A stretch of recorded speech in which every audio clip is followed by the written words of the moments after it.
जेरे नमाज ते जुमे जो सर से कारोबार बंद कुरान ते तो या गाल तांजले भलिया जे अथव अकुल कुरान था तो जुमे नमाज दी आजान बुधो ता चो ना व्यापार कारोबार बंद ना या गाल तांजले भलिया न तो हे वरता न जुमो भी न पढ़ो तो छप्पड़ परे ताके कहर खुदा जो पवे कोई ताकना है ताकि शरीयत में पंजे पी ऑफिस में हुक्म हलायो शरीयत जाने ता मौलवी जानो तांजो पर मान लूट हिकड़ो था करे मौलवी बंद कई पे मस्जिद अरे गाल है न था बना मौलवी न सब बंद क्या है रे सुभाणे जो हुकूमत तवे बाबा करोड़ा सब माई दे बिना मन जो सजो किन थी वे करोड़ा ना में न मनो प माई में सरियो गाल है न था मथा छडियो था तो मथे के खणी तमाम बस क्या कोरोना ताजी कोरोना आगे रमजान में भी कोरोना हुई न तयूं हे रमजान में भी बई रमजान खुदा जाने तुम रात भी वाज क्या नहीं खल्क में रात अचो मा तुम से हेड़े इरादे जो बछड़ी नमाज को बुझ भी न रहंदो ताजो साई मस्जिद न मस्जिद को नमाज और थोड़ा भी है को जनाजा वे जनाजा खल्क हजारे मां ऐलान कयो बाबा गॾिजी वियो चयोसीं पुलिस निशानी करे वई आहे हिते हिते पे छॾ मथो हिनखे गॾिजी वियो सफ़ा ठाहियो जनाज़ो पढ़ायो हज़ारनि में ॿ जना हा ॿई पढ़ियासीं अचनि मां चयो मां पाण ॻाल्हाईंदोमांनि हिननि जो छा शरीयत सां जाॻो था भला ॿी ॻाल्हि ॿुधो जे कोरोना परो के मुहर्रम में शीयनि जा जुलूस निकिता या न वरी बि ॻाल्हायो न असां निकिता जुलूस जो निकता जुलूस कढण माल कोरोना पंहिंजी मां खे हुकूमत करे कमरे में बंद करे पोइ जुलूस करणु ॻाल्हाईंदव न तव्हां सभई हाँ उते कोरोना कोन्हे बाक़ी मस्जिद में आहे गलत कम जाते थियनि था मजलिसूं ख़बर वॾा साईं खे तव्हां प्रोग्राम उते कोरोना कोन्हे बाक़ी मस्जिद में कोरोना आहे पढ़ा कोन्हा क़ुरान फरमातो तुमन दखलहु कान आमिना मन दखलहु कान आमिना कुरान ते तुझको मस्जिद में आयो यो दारुल अमान मस्जिद महफूज थियो अमान में अची वियो कुरान छुटो मां वई में कोई जानते हजारे मान में वाय कम काके न चुम त मसा मिलो न कोरोना अरे कोरोना खुदा है या पाने मुझी बीमारी हिनके वठे इंदी माखे अल्लाह जो हुकुम सां बढ़ती माडे या इंदी अल्लाह जो हुकुम सां या कोरोना पांजे बीमारी मर्दी खुदा है गालायो कोरोना के कुड़े जा पट सब यहूदन जा पुजारी मस्जिद को परे कयो कुरान को परे कयो पढ़े बर्बाद सदती हले होश कयो कुरान के पढ़ो मस्जिद ने आबाद कयो नमाज़ पढ़ो ये सब जालिम हैं जेके कुरान को सा के परे था कुरान में लिखो पिया अवलम यरो कम अहलकना कबलहुम मिनल कुरून अन्नहुम इलैहिम ला यरजून हेडे मौलविन जे मुंह ते भी बुथाड़ो तरफ जागो सर ता फुटन में दादन जी को दींदा हो ना दादन के तरी ना छिकू ये भी डाव देने या मौलवी है साईं कम त असां मौलवी भी लाथो आहे न ॻाल्हि कबी सिधी मथे कवड़े उही आहिनि भला मां कंहिंजे वास्ते कोन बीठो भले कवड़े मां चवंदा हक़ चवंदो मान मौलवी न हुजे खणी नवाब मां के शहर में वयुमि फरूक के कोरोना में तेल न पियो मिले तेल वन तो साईं अचे थी कलाक खल में गाॾी तव्हां कंदे वेहो पोइ फोन कयूं सा अचो मां वञी वेठुमि फोन कयो साईं अचो तेल बि अची वियो आहे सरदार साहब बि आयो आहे मुलाक़ात कयो फलां सरदार वयुमि ओ एकदम आखिरी माण्हू तव्हांजा वेठा आहिनि एतिरो पंध परे सरदार बि गाॾी खां लथो मां बि लथुमि साईं बस छाजी बस साईं बस ज़रूरी वञी कसम आहे ख़ुदा जो भाकुर विझी छोड़ियो मां पर मथे मूंखे कोरोना वधो किथे आहे सरदार खे छोड़ियां से बीठो मथो वठे कोरोना किथे आहे सरदार मथो बुज़दिल खंघ ऐं ज़ुकाम कंदो हुजे छा कयो वॾे मूंखे कोरोना इंतुसिबुहुम पढ़ा कुरान पढ़ा इंतुसिबुहुम हसनतुन यक़ूलू हाज़िही मिन इंदिल्लाह फंतो से बमसयतु यकूलु हादी मिन इंदिका कुल कुल्लु मिन इंदिल्लाह। कुरान तो ॿुधाए नबी सल्लल्लाहु जे ज़माने हुया माण्हू हिकिड़ा फ़ाइदो पहुचंदो अलाह न हुयो नुक़सान को अचे कुरान थो चए नबी रसूल के चवनि पिया हादी मिन इंदिका हे तो जेकर तकलीफ़ आई नुक़सान घाटो तो न आयो ओ फरमाए मुंहिंजा नबी खे जवाब ॾे जेके फ़ाइदो मनो सां सम्झनि नुक़सान तो न सां सम्झनि कुरान थो चए कुरान मनो ख़ुदा जो कुरान नबूत वारी ज़ुबान जो ऐलान फरमाए नबी खे जवाब ॾे सल्लल्लाहु अलैहि वसल्लम साईं छा चवानि फमत कुल कुल्लु मिन इंदिल्लाह नफ़ो या नुक़सान इज्जत या ज़िल्लत बीमारी या सेहत बुढ़ोपी या जवानी खुशहाली या तंगदस्ती पुट या धी कुरान से कुल कुल्लु मिन इंदिल्लाह ओ मोहम्मद करीम चवनि तो सब शइ अल्लाह न थी अचे काॾो थी अचे ना बाबा ना हसन बीमार मौलवी पीर बाबा मूंखे हथ जो पानी पढ़े रखंदो एॾो कॾहिं हम पीर तोखे काथे पीड़ी ते काहे ॾे विकिणा केरु वठंदो अहिड़े पीर खे कसाई बि कोन वठंदो जाओ हथ जो बाबा परे परे मौलवी अलामा सां मिले कोई न अहिड़े कहर त मौलवी ने करे छॾियो कावड़िया था तने लुण खिलाफा खिलाफ तव्हांजे घर त कम जे आहियां मां जमात जो आहियां अॼु बि जमीयत जो आहियां 70 खां वठी मां इलेक्शन में मुलाक़ात मुक़ाबला कया फरिंगूं कयूं विढ़ियासीं हाणे लुण जमीयत जो न आहे तुंहिंजी मां जमीयत जमात कावड़िया वेठा तव्हां मां अॼु बि जमीयतुल उलमा इस्लाम जो आहियां इंशाअल्लाह क़यामत में इन जमीयतुल उलमा इस्लाम जे बुज़ुर्गनि सां गॾु बाक़ी तमाम मलाइका आहियो त तव्हांखे कुझु न तव्हां जागो था वल मोमिनून वल मोमिनातु बाज़ुहुम औलिया बाज़ कुरान ते तो मोमिन मोमिन जो दोस्त आहे मोमिननि जा कम ॿुधो यामुरून बिल मारूफ व यनहौना अनिल मुनकर मोमिन हिक ॿिए खे चङनि कमनि जो हुकुम कंदा गुनाहनि जे कमनि खां झलींदा हाणे मां चुप करे विया जीअं पिया कनि हज़रत अली से फरमायो रज़ी अल्लाह ताला अन्हु रे अली केरा नबी सल्लल्लाहु फरमाया अक़ज़ाहुम अली इस्लाम जो काज़ी माना जे सुप्रीम कोर्ट जो चीफ जज ओ अली इस्लाम जो नबी से फरमाया काज़ी सब फैसला करण वारो अली इस्लाम जो काज़ी आ अली से फरमाया रज़ी अल्लाह ताला अन्हु फरमाया त अल्लाह के अंदर जो पोबे जो खौफ तांजी दिल में न ईंदो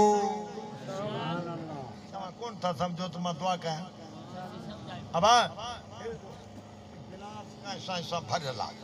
पन में भी शहीदी वेदा तो हर भी न तो अली से फरमाओ अल्लाह जो पोबे जो खौफ तांजी दिल में ईंदो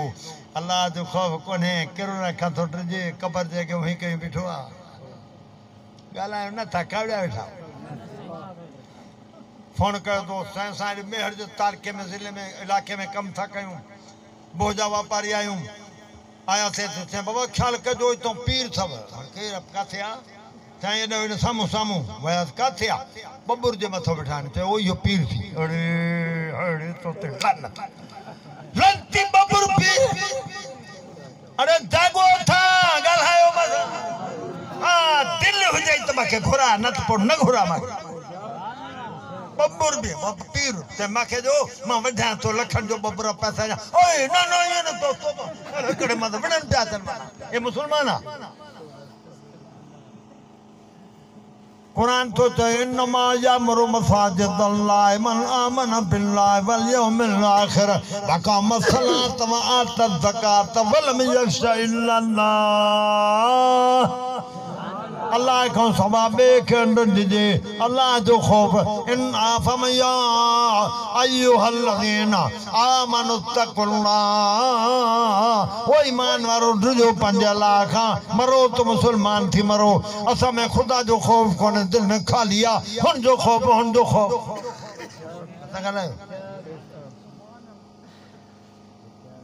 है साई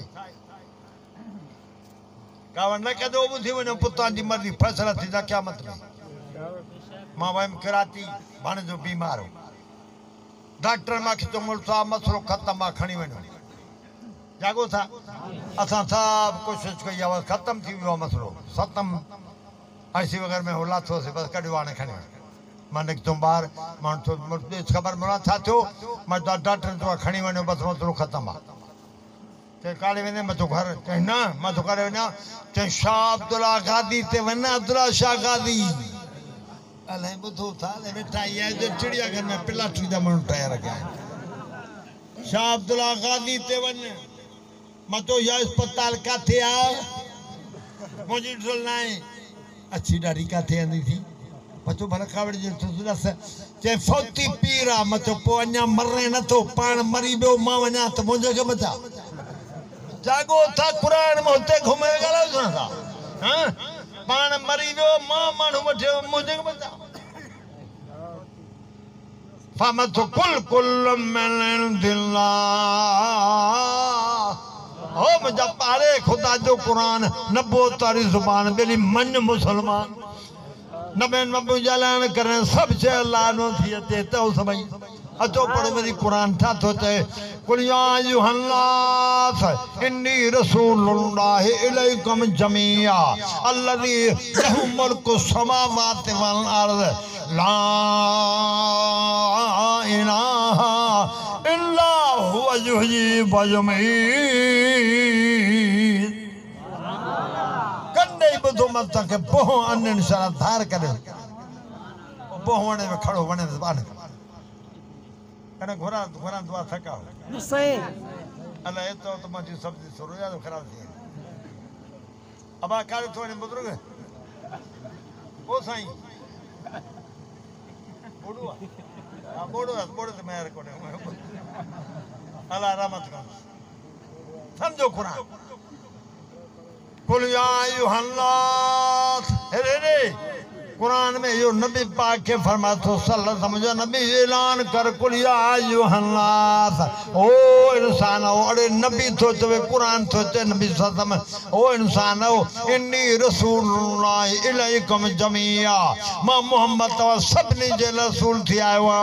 5 मिनट जो को क़यामत का अग में जवा दो उन जे भी असन मोहम्मद करीम सल्लल्लाहु अलैहि वसल्लम सबरे जे रसूल थी आयो माके उन रसूल करे मोकलो अल्लज़ी लहु मुल्कु समावाति वल अर्ज़ जन जो मुल्क ज़मीन आसमान अगते पढ़ो कुरान पाक में छा तो ते ला इलाहा पढ़ो पढ़ो ला इलाहा इल्ला हु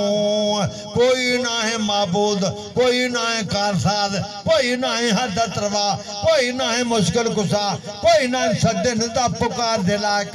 इल्लाहु हिकदम अल्लाह युही व यमीत मौत हयात मालिक कुरान दे तो हिक्का में कोई ना है बड़ी मुदो भी जाते कुरान था तो कुरान मुझे नबी ऐलान कर सब तो सल्लल्लाहु अलैहि वसल्लम ऐसे है भी न से नुकसान जो मालिक मुसलमान था तन है भी सब कुछ कंदो है भी कंदो फमतकुल्ला अमलिकुल नफ्सी नफम वला ज़र्रा इल्ला मा शा अल्लाह आए मुझा पाक में सदे चवेन कुरान कुरान फरमातो किताबुन उनजिल इलैका फला यकुन फी सदरिका हरजुम मिन्हु लतुनज़िर बिही व ज़िक्रा लिल मुमिनीन इत्तबिउ मा उनजिल इलैकुम मिर रब्बिकुम वला तत्तबिउ मिन दूनिही औलिया कलीलन मा तज़क्करून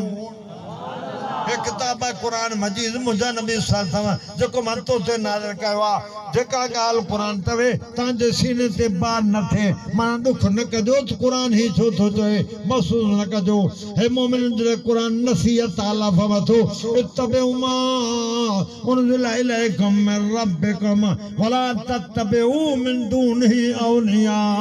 अला फमतो जे कुरान तवे उए कयो बे जो ते न वठो आम दिल ते बार न थे कुरान ही छो चयो हाने पढ़ो साधु भाई कुल्ला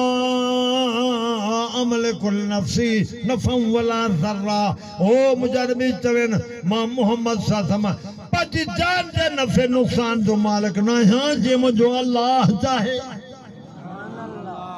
न समझई चाहते हैं मुजरबी चवेन मां मोहम्मद सल्लल्लाहु पंजी जान जे नफे नुकसान जो पंजो भी मान है मुझो अल्लाह जागो न मुसलमान भारत थी कबर के बाम मदीना झंडे के बाम मदीना अलम पाक भारत थी गाजी अब्बास भारत अरे ये तो के ना बाम बदे ते ख्याल के ना मता तूफान में किरना तो वरी बिहार जा न था ना ये वरी बाहे बाम मधी ते कोणी बिहारे वरी रस्ता बता पर वे गाजी अब्बास पहाड़ी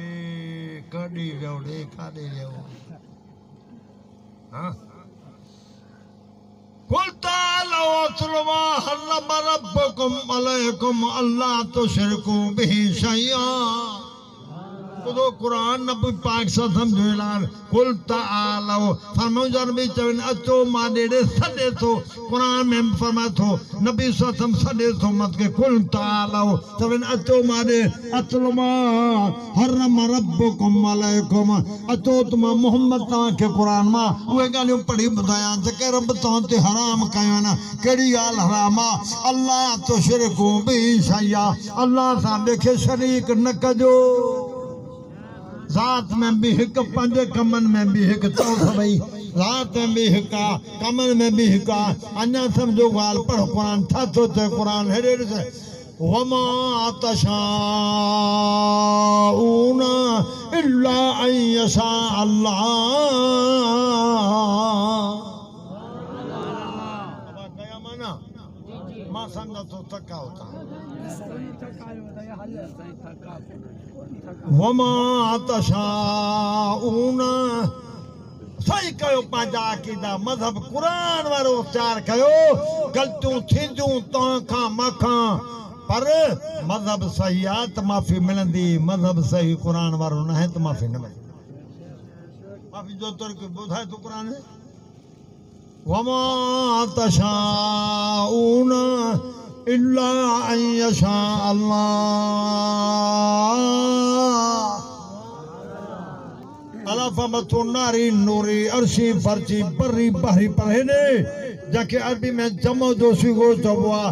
सभई नबी वली गड छन कुरान ते थो जे तहनु ऐ न थींदो जे अल्लाह चाहे ओए थींदो गालायो काजी मर्जी हलंदी आ गालायो साईं हे पीर बाबा जुबान में जो को निकरे ओए थींदो ये खुदा है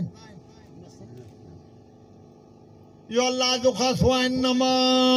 अमरुहु इज़ा अरादा शयअन अन यकून लहू कुन फयकून कुरान तो चए अल्लाह हुआ जैसे जो इरादो करे उन्हीं के तवे थी हुआ थी वेंदी यो अल्लाह जो कम बेका जो कम न थई जागो था निकल जी मर्दी न हलंदी आ मर्दी हेरे रे